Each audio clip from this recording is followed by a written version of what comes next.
Come closer. The truth is in the pages, and the nightmares are mine to tell. He didn't hear me at first. They never do. Not when the hunger's loud.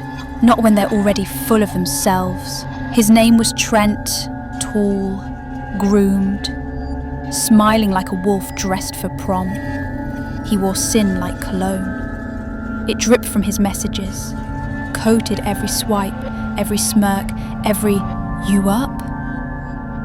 He wasn't looking for love, just silence, compliance, a girl too shy to say no. He picked one tonight. But the truth is, she didn't pick him. I did. I found him while he scrolled, shirtless in blue LED light, eyes hungry, fingers twitching like a spider feeling tremors on a web. The app pinged, matched. She said, "You seem sweet." He lied. He always did. I licked the frost forming behind his phone screen. The hunt began. He walked to her building, phone in hand, not watching the street, not hearing the wind howl against the concrete. But I was there, in the shadow of the streetlight, in the breath on his neck, in the glitch in his music that whispered his name too slowly. He kept walking. I let him. She lived on the 3rd floor. He climbed the stairs 2 at a time, excited, predictable. The hallway was long, too long. I stretched it. He thought he passed the same flickering light twice. He did. He thought he had footsteps behind him. He did.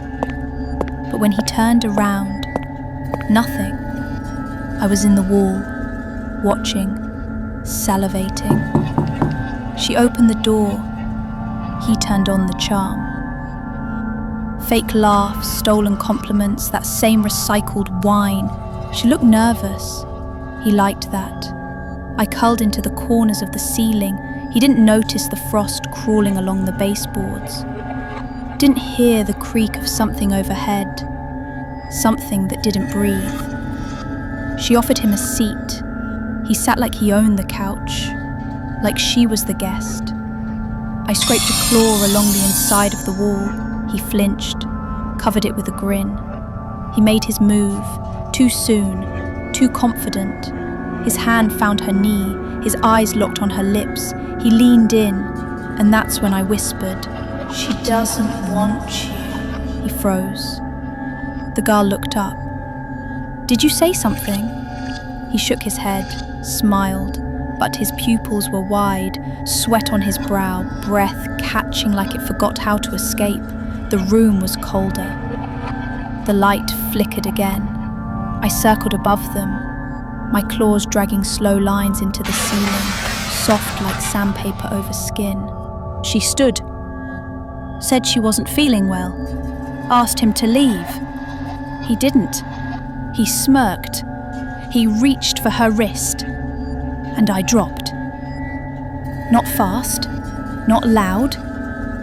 I unfolded, antlers scraping the air, jaws opening sideways, eyes made of hollow mouths, whispering every girl's name he forgot.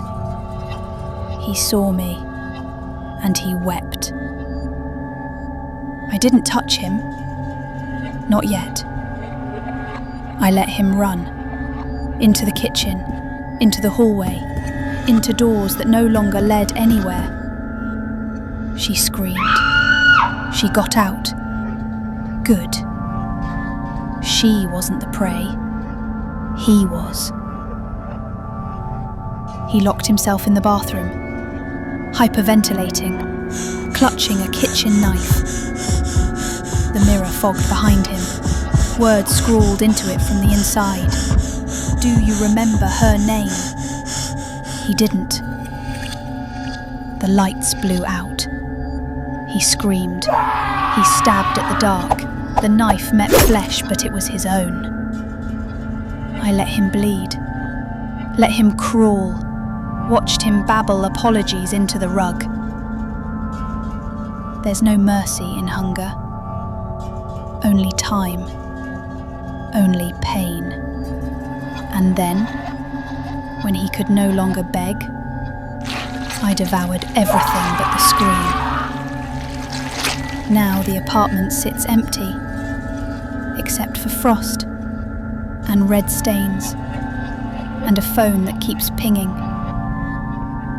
Another match, another lie, another feast. They don't see me coming. Not until their breath clouds. Not until the hands touch what doesn't belong to them. Not until they think they're in control. Then it's my turn to stalk, to whisper, to play, and finally, to feed.